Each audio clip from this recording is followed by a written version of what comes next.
Good Baltimore morning, everyone. Sorry we're a touch late. Thank you so much for joining us. My name is Kira Wisniewski, and I have the distinct pleasure and honor to be your host and co-organizer of Creative Mornings Baltimore. We're so excited to be coming to you live from Adorn Vintage Furniture on the ancestral land of the Piscataway people in Baltimore City. I'm so glad you could be with us here today, albeit virtually. But before we get started, I want to say out loud, Black lives continue to matter. Creative Mornings Baltimore is one of over 200 chapters around the world, and what unites us is that we all believe that everyone is invited and everyone is creative. We are one of dozens of global events happening today. We're happy to offer ASL from our friends Anessa and Sadie from HASA, supported by Eddie's of Roland Park, and going on with this theme this month of home. It's peak season for homegrown Maryland tomatoes, and Eddie's of Roland Park is proud to stock ripe, juicy local beefsteak tomatoes for only $2.99 a pound from Godfrey's Farm in Sudlersville, Maryland, and Schlegel Farms in Waldorf, Maryland. So big ups to Eddie's, and thanks for Eddie's of Roland Park for sponsoring our ASL. We're dropping in the chat right now a link to read live captioning of our program through Otter AI. If we're going to truly live to our mantra of everyone is invited, we're always going to have to keep trying to increase our accessibility. The pandemic, you're over it, right? Yeah, we are too. But we're so grateful that you're here with us either by YouTube, Facebook, or Twitter on Periscope. I know it's tempting to multitask right now, but I want to challenge you not to. Don't try to answer some emails right now. I'm hoping that you can spend this next hour or so just with us, uninterrupted. You deserve this. Give yourself permission to be here fully. And we know this can't replace the IRL event, and we also want to hear what you think of today's event. So please slide into those DMs, shoot us an email at baltimore@creativemornings.com. And please tag us at Baltimore_CM on your favorite social media platform. We'd love to see how this looks from where you're joining us this morning. And of course, engage with us in the chat. You can post your comments from either YouTube or Facebook, and then we can feature them right on the main feed. Like look at this. Hey. Creative Mornings Fort Worth is sending you love, Terry. And then we have Anita and Arlene who are joining us joining us on either YouTube or Facebook. So Arlene is on Facebook. Hi, Arlene. Oop, dropped her off the feed right now, but she's there. She's talking to you. And so is Anita, so thanks so much. Each month, we like to give some shine to someone truly special to the Creative Mornings community to read our Creative Mornings Manifesto. And this morning, we're delighted to be joined by Ellen Frost, owner of Local Color Flowers. Local Color Flowers is a Baltimore-based floral design business committed to responsible use of resources, supporting the local economy and promoting neighboring farms. They provide clients an environmentally and socially conscious alternative when purchasing flowers, sourcing all of their flowers from within 100 miles of Baltimore. If you haven't, you definitely should go visit them on Saturday mornings from 8 a.m. till noon, right by the Waverly Market. We couldn't be more grateful that they've been a sustaining partner since the relaunch in early 2019. Please welcome Ellen. Yeah. Woo! Yay! Good morning. All right, I'm going to read. It's time. All right, everyone is creative. A creative life requires bravery and action, honesty, and hard work. We are here to support you, celebrate with you, and encourage you to make the things you love. We believe in the power of community. We believe in giving a damn. We believe in face-to-face connections, in learning from others, in virtual hugs and digital high fives. We bring together people who are driven by passion and purpose, confident that they will inspire one another and inspire change in neighborhoods and cities around the world. Everyone is welcome. Thanks for having me. Thanks so much, Ellen. Yay. Creative Mornings is run on an engine of generosity, made possible by our volunteers and fueled by companies that believe in this community, people and companies that give a damn. Creative Mornings Baltimore is 100% volunteer run, so shout out today's dream team, Mario, Winston, Henley, Sean, Sabina, Anita, Erlene, and April. And this is where we would have slides with the logos of our beloved partners, but we're going analog, and luckily we have some signs from you, courtesy of one of our sustaining partners, Alpha Graphics. So shout out to Adorn Vintage Furniture, Maryland Art Place,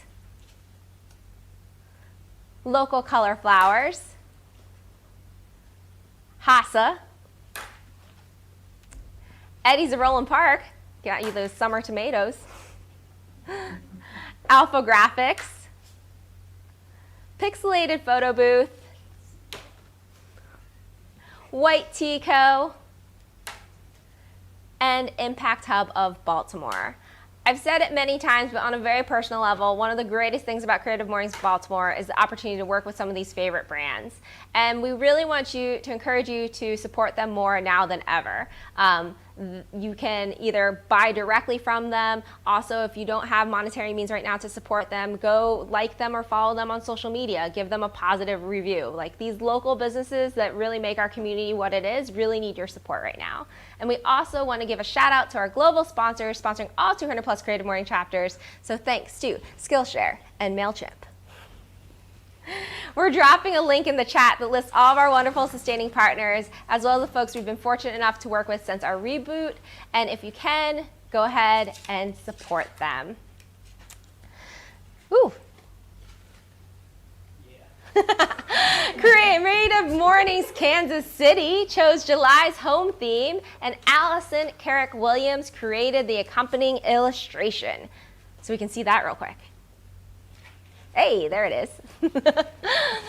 Okay, now let's get to why we've gathered here today. Let me introduce you to our featured guests. Terry Henderson, born in Fort Worth, Texas, 1990, is a curator, co-director of WDLY, founding director of the Black College's Arts Incubator, and writer. Henderson holds a Bachelor of Science in Psychology from the Texas Christian University. She formerly held a curatorial internship at the Ghost Gallery in Seattle, Washington. During that time, she also helped launch the social media campaign for the nonprofit Access to Justice platform, Pop-Up Justice. She also previously served as the Art Law Clinic Director for Maryland Volunteer Lawyers for the Arts. Currently, Henderson is a staff writer for Be More Art, as well as the Connect and Collect Gallery Coordinator. In the fall of 2020, Henderson founded the Black College's Arts Incubator, a platform for researching, collecting, and archiving the works of Black college artists globally. Creative Mornings Baltimore, please help me welcome Terry Henderson to the Creative Mornings Highbridge stage. Yay!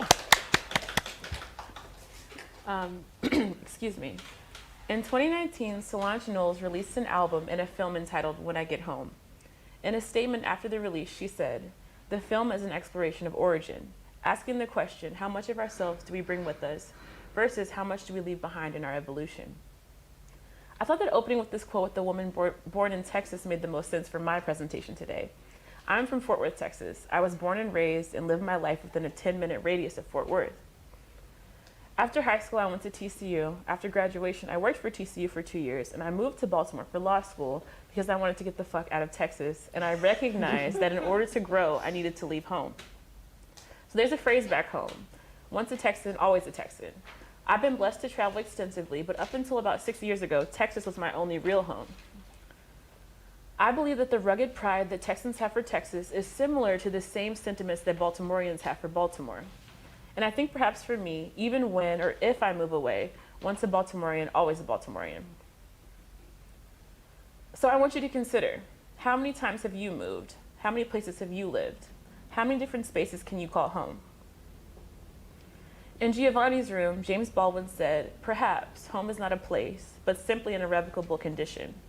And as he so often does, in these words, James Baldwin succinctly and elegantly states those ineffable things that I'm struggling to express. A few times since moving here, I've heard emphatically, "Terry, you're not from here." And each year, this sentiment seems to dissolve a little bit. Every day, Baltimore feels more intimate, more inviting, and more like home. Baltimore is home, and I love her. I love walking up North Charles Street. I love the way people say Terry like Turi. I love how it reminds me of Texas, and I love how much it is unlike Texas. And I love how black this city is.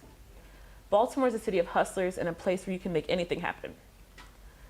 Out of safety and necessity at times in the past, I built homes and people I love and escaped in art and experiences. Baltimore is a place for me where that escape has a physical and geographic paramour. I'm a writer and a curator, and what I love most about this city is the art. And I'm quite certain that if I hadn't landed in Baltimore, I would not be working in the arts.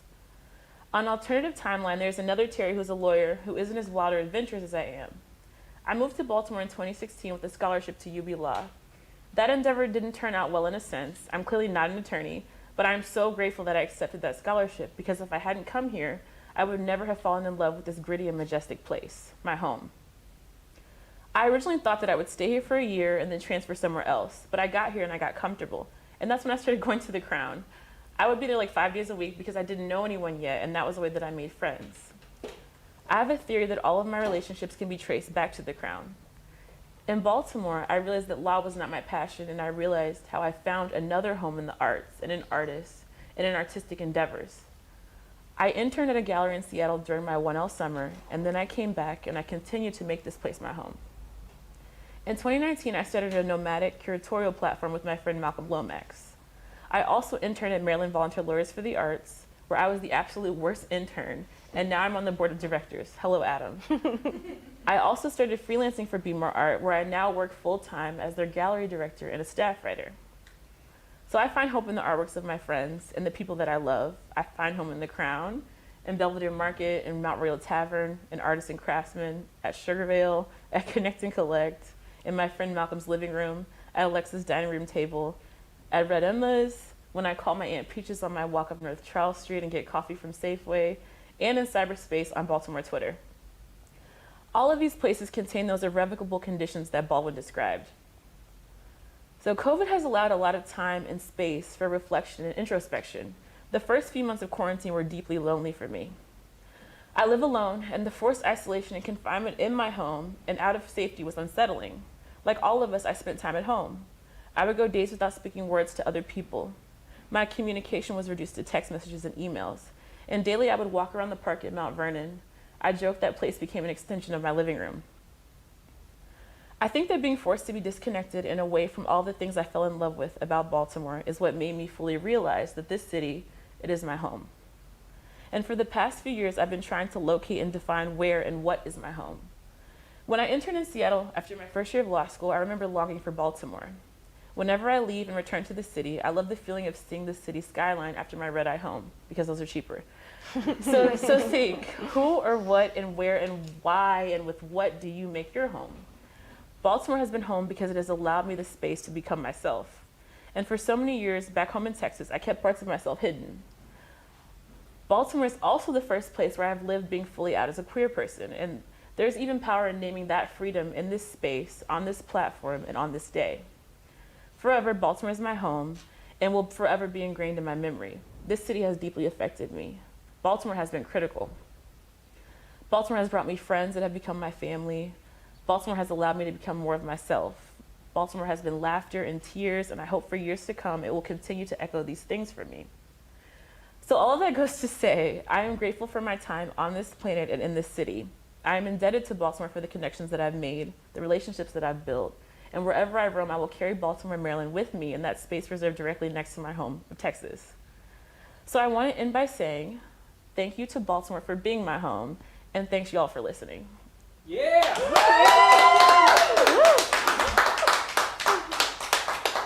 Yeah, Terry. Thanks y'all. Thank you so much, Terry. This so good. You Thank said you. so many good things that I you. wanna dig into a little bit more. But I also want to invite anyone who is watching at home or wherever you're joining us from to please go ahead and put your questions in the chat, and then I can use this fancy iPad to bring them on the screen and read them to Terry, and then we'll all be in this together. But I do want to start with, just a couple questions. So, hi. Hi. Hi. You It's want to breathe? Yeah. You good? It's good. It's a little hot. Yeah. But we're good. Yeah. Okay. Yeah. Good. Good. I'm ready. So in your talk there, you said, I want you to consider how many times you've moved, how many places you've lived, how many different spaces can you call home. What is your response to those questions? About 30 places I've called home. God damn. Not like states or like geographic locations, but different like spaces that I've lived in. How many places have you called home in Baltimore? 6. I had to think about it. You mentioned that Baltimore is the first place you've like really felt free to be yourself. Is that something you think that's about Baltimore, or do you think that is something about leaving?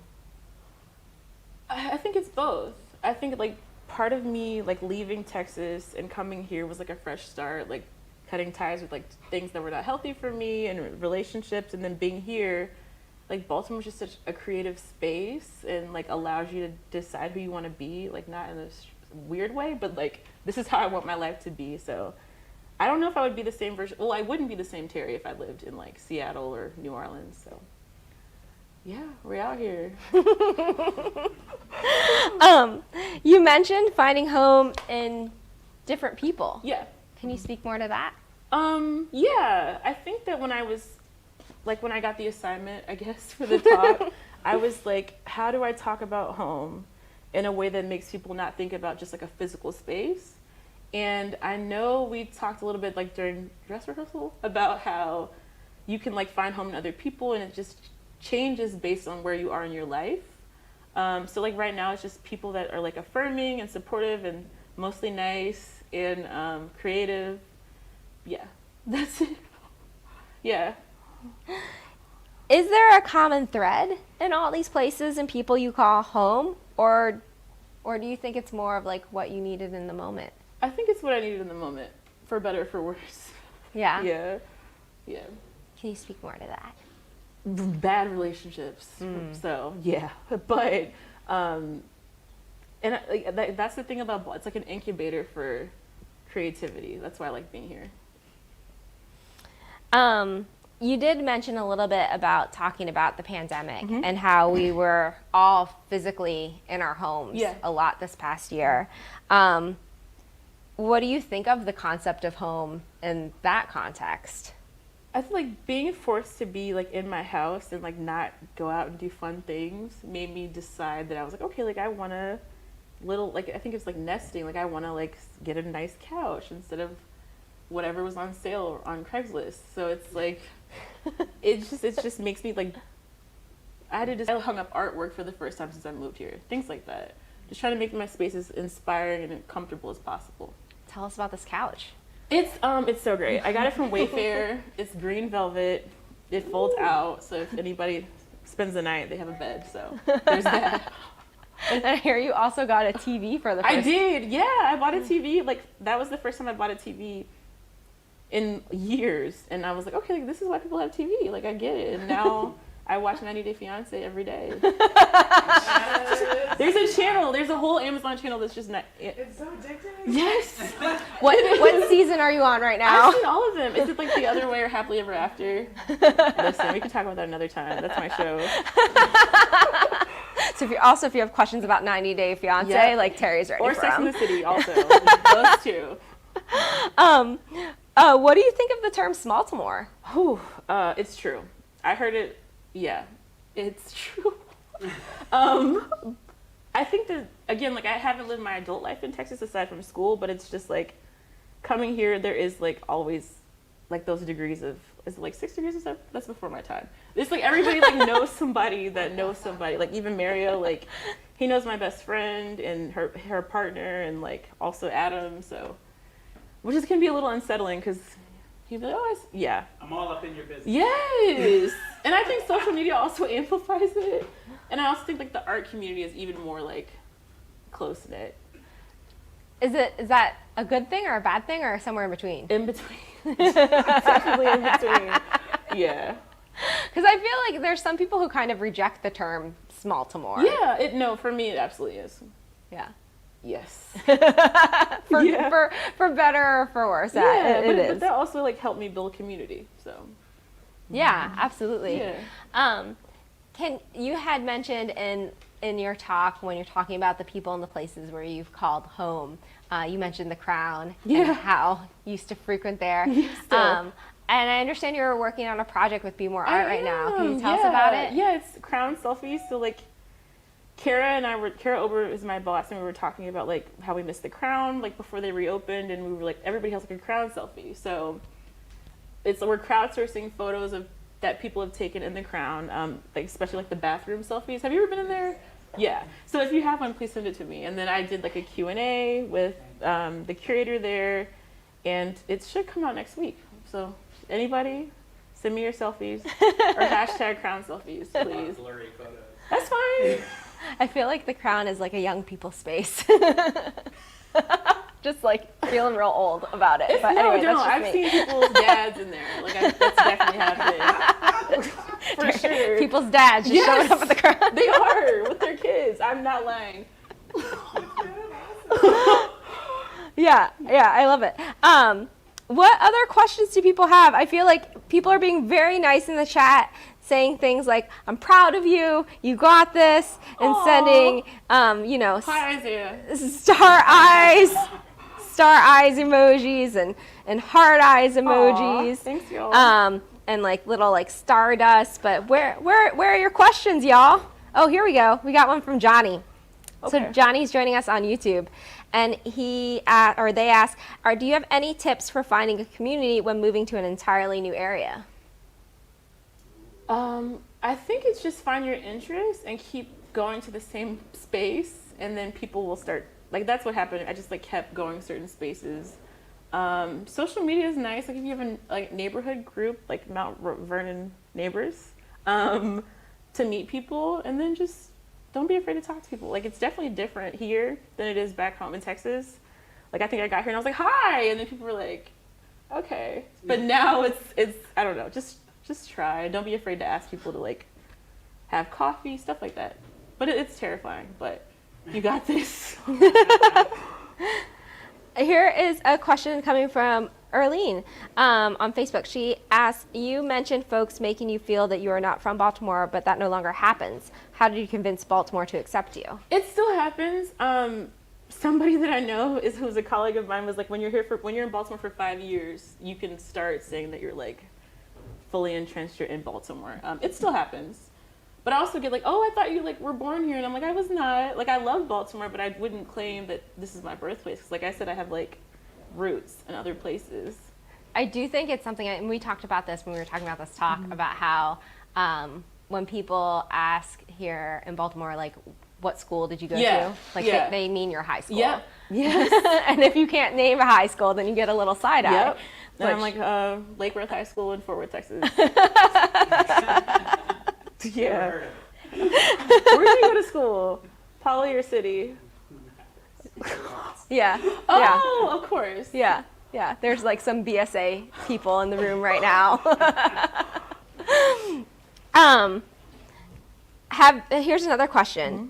Have you lived in DC? What's your impression of DC's art scene community in comparison to Baltimore? I have not lived in DC. My friend Todd Van Almen has a gallery there, so that's really where when I go to DC, it's to go to see his shows. That's one of my missions for the next couple of years. Like when things become more open, is to kind of like work on seeing more shows there. So I mean, where did I go? Some bar in Georgetown, also.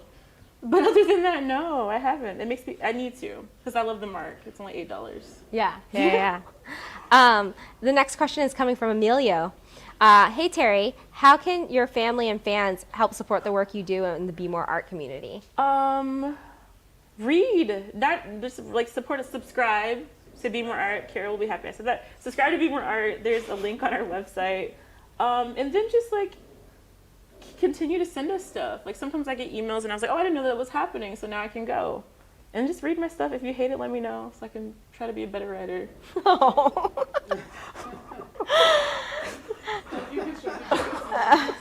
It's fine. Yeah. No. I mean, I think there's but I would also like, I'm gonna extend your invitation for people reaching out to you, like reaching out to you for things, you know, that might be happening, Yeah. for productive criticism. Yes, for sure. Yeah. And also for kudos. Like Yeah. when you know, send Terry her flowers when you see something that she's written that you like. Like make sure she gets her flowers too. Yeah. So Alpha is asking from YouTube, how do you maintain yourself while adopting to a new space? And also mentions that you're great. Aw, thank you so much. What do I don't know. That's hard. I have to like ground myself a lot and like spend time alone because I'm like an introverted extrovert. So like, but COVID was too much. But like going out and doing things, I have to like take like the weekend to just like be at home, be still. Talking to my family back home. I talk to my Aunt Peaches every morning when I'm walking to work. Yeah, it's just trying to like, and I'm getting better about maintaining those connections since COVID. That's something that I'm grateful for. It like forced me to be like, oh, this person texted me a week ago. Let me text them back. We're working on that. Yeah. Breathe. Yeah. Yes. Oh, you're also getting some more smiley emojis are happening. Just all sorts of love is coming, which is so nice. But we're also Leandro wants to know more about Peaches. Oh, she's awesome. I hope she's watching. So Peaches is from Arkansas, and she's amazing. She's always like when I'm having a bad day, she's like, okay, like make sure you like smell good and put on red lipstick and you'll feel better. And I'm like, okay, you're right. She's hilarious. She's also like, she loves Uncle Nearest whiskey, and she's my support system. Like she's one of those people in my like blood family that has always supported me. So I love her. She's the best. It's so great to have that kind of support. Yeah, that and person in your my corner. mom passed away when I was like 15, so she's like I guess the closest like maternal figure that I have. Yeah, she's a bomb. Hi, Aunt Peaches. I hope you're watching. I'll send you the recording. Yeah. I hope Peaches is watching too. So shout out to Peaches. So the next question, also coming from Facebook, is how did COVID-19 impact your community building efforts in Baltimore? Deeply. I think like even with WDLY, we haven't done an event since COVID started, just because like all of our events are based on like bringing people together. So we took a break, and that's something that I think about a lot. I do miss that platform, but it was hard, and I had to like learn how to do like park hangouts. So, like back in the day, we were like, don't leave your house, like sitting 6 feet apart. It was hard. It's really hard. I just pray to God that we don't go back to lockdown. Lord, can't handle it. Malcolm wants you to talk more about the Black Collegeist book. Oh yes. So I'm working on a book. So I have the platform Black Collagist. It's about like amplifying and collecting Black collage artists, and the book features a bunch of contemporary Black collage artists, and they all get a spread, and it's going to be like a nice, heavy. I'm so excited, and I'm excited for the artists to have it and like see their work in a historical context, because I think that it's the first one specifically about Black collage artists. It's not like a historical thing, like the Romare Bearden Reader. It's not like that. It's just like, okay, like these people, you open it and these are all like the Black people making collage art. Not all of them, but this cross section. Is it regionally focused, or is it? No, the whole world.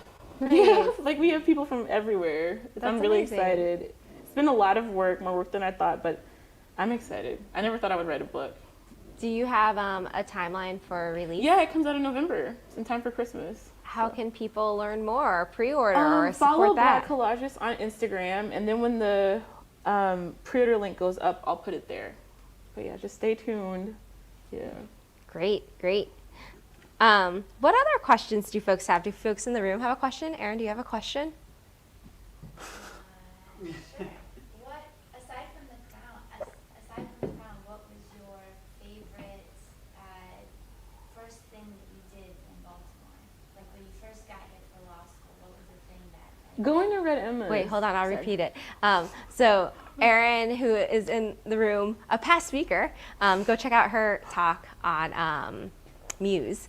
But she asked, aside from the Crown, what are some other places that really spoke to you when you first got to Baltimore? So when Red Emma's was on North Avenue, I would spend so much time there, studying and like also not studying. So Red Emma's, I don't really go to the new location, but I'm excited for the Waverly location.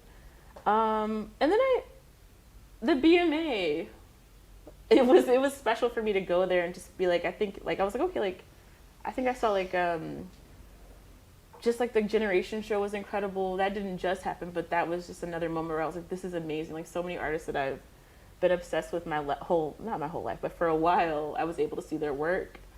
I like going to Fells rarely, but when I go, it's always a fun experience. I usually go with my friend Noah. He's taken me there twice.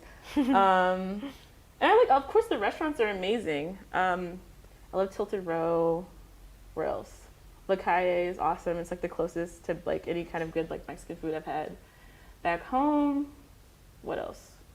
And then just like Auto Bar. Love that. Love it for what it is. Yeah.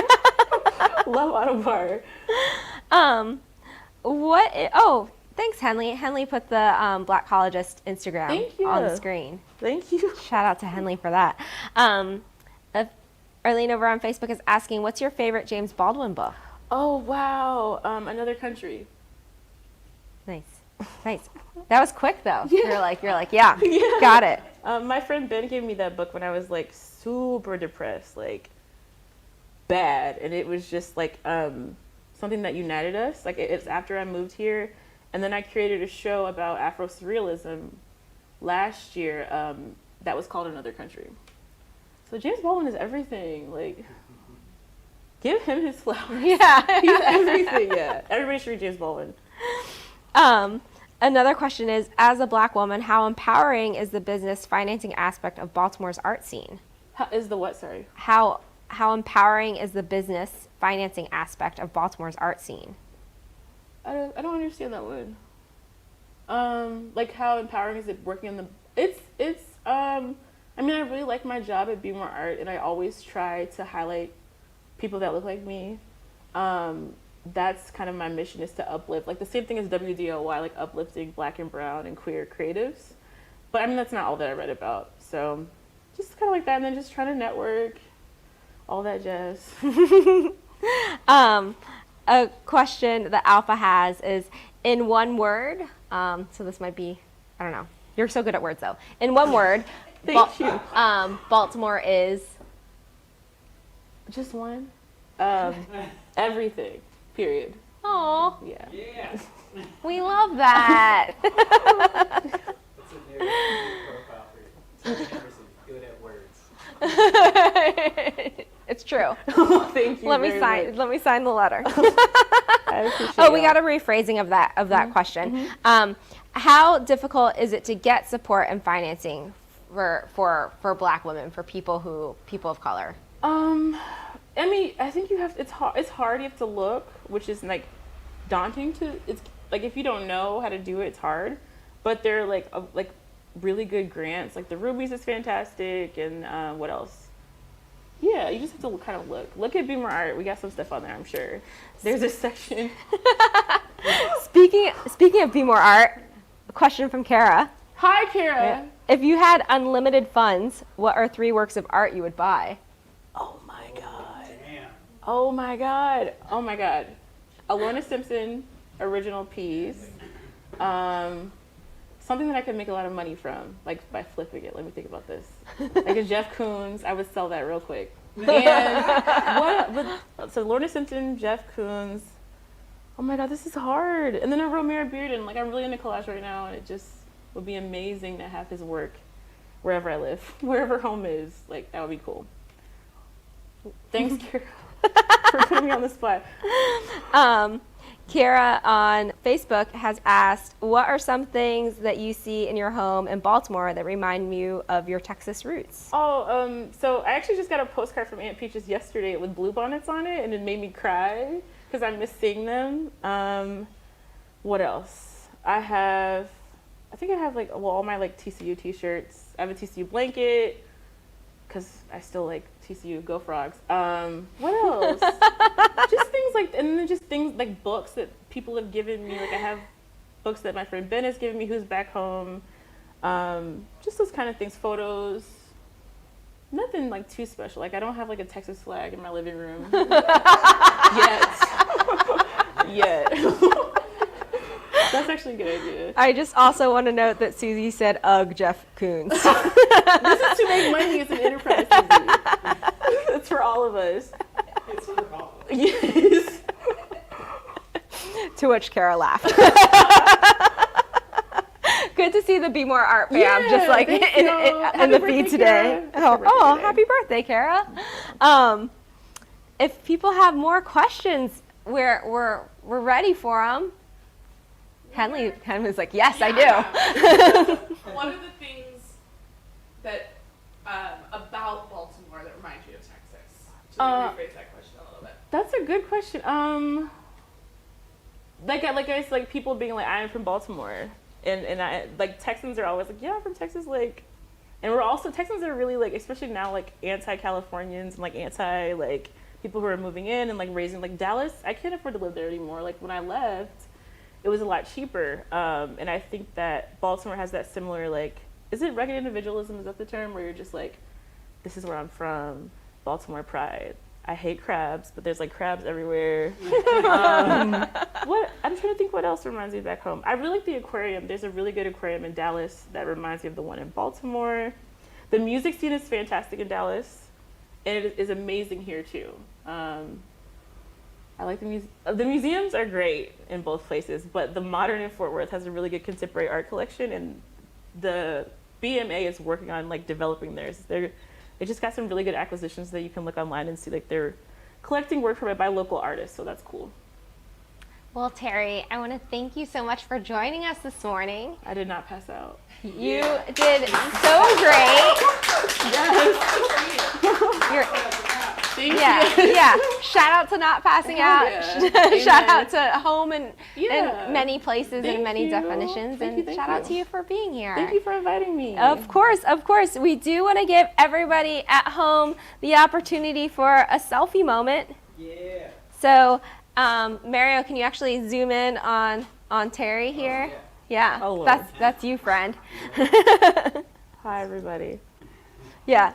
So then go ahead, get your device out, tag us on social media, take your picture. Are we doing some in the room too? Yeah, we're gonna do some in the room. So, Aaron. Yeah, Mario is taking the picture. So is Aaron. Hey. Hopefully you're taking it at home too. Yay. So thank you again for that. And then I want everyone to please go ahead and save the date for our next talk, which is going to be on August 27th with Shauna Potter. She is going to be talking about the theme of release. Ooh. And as the front woman of a punk band, she said in our initial talk that like screaming in front of people is a great release that she gets to have all the time. So we're excited to be hearing more from her. And then I just want to close in the way that we've been closing and just doing some collective breaths together. I don't know about y'all, but like this week has low-key been killing me. But here we are. I'm happy to be here with you. So if you want to just sit comfortably, stand comfortably, like whatever feels good. And then we'll just do 3 collective breaths together. So go ahead and breathe in and out and in and out. And one more time, in and out. Thank you again so much for being here. We know that this can't replace the magic of in-person events, but we hope that you feel connected and part of this community. We will see you next month, and hopefully you can go get vaxxed if you haven't already. Go.